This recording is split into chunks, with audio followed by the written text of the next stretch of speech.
Hi everybody, welcome back to another ROG Ally video, and in this one we're going to be looking at the incomparable Resident Evil 7 or Resident Evil Biohazard, the game that brought the franchise back to its best, where it should be near the top of the pile of AAA games, really taking Resident Evil back to its horror foundations, and it's an absolutely fantastic game. So in this video we're going to be trying to address the kind of questions. Is Resident Evil 7 a good game? Is it a good game to play on the ROG Ally? And kind of how does it run on the ROG Ally? You know, does it run acceptably? And the first answer to this is that Resident Evil 7 is fantastic. It's a single player, a survival horror.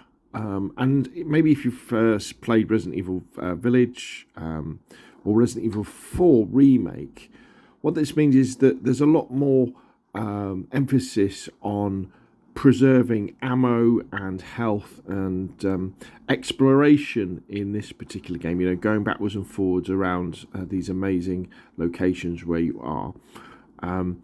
And obviously it's in first person, which makes it much more immersive. I think this was the first non-light gun game in the Resident Evil series to go first person. It was very controversial at the time, but it works very, very well indeed. And in fact, these environments, they're often photorealistic. The RE engine is absolutely amazing. It looks like you're in a horror film a lot of the time.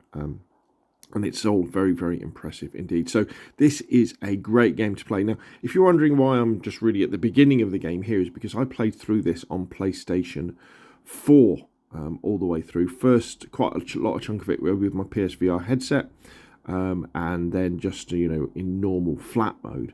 But I bought it all again for PC because I like it so much. In fact, the only thing that's really stopped me coming back and playing Resident Evil 7 more to get deeper into the game is just it is so scary.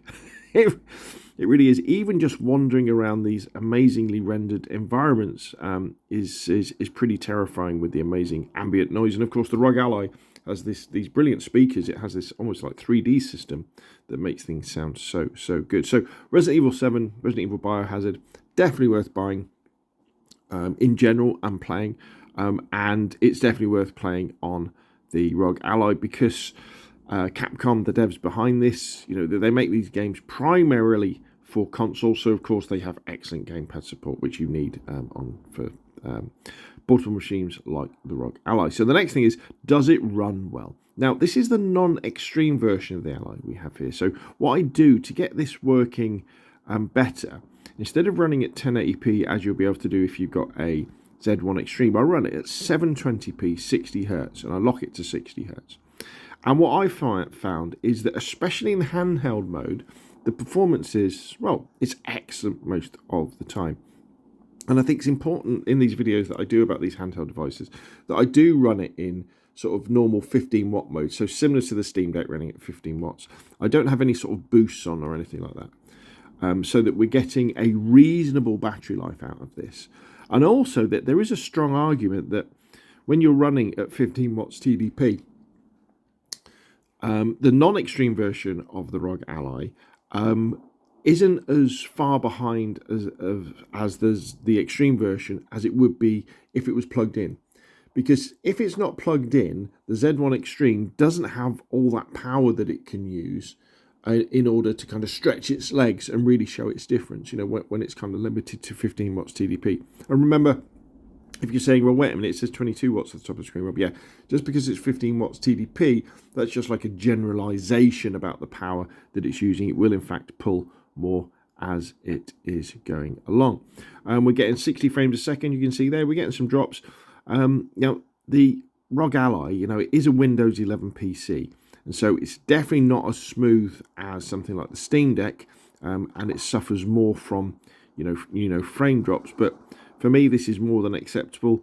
And the beauty of these screens on these devices, like the ROG Ally and the Steam Deck and the Legion Go, and I guess the MSI Claw as well, is that although I'm running this at 720p, because the screen is so small and the pixel density is so high, it looks amazingly crisp and beautiful and very, very impressive indeed. So if you're a Resident Evil fan and you're thinking about buying a ROG Ally, even the non-extreme version that I've got here, and you want to make sure that Resident Evil 7 runs nicely, well, it does. It runs very, very well indeed. You're going to have a great time.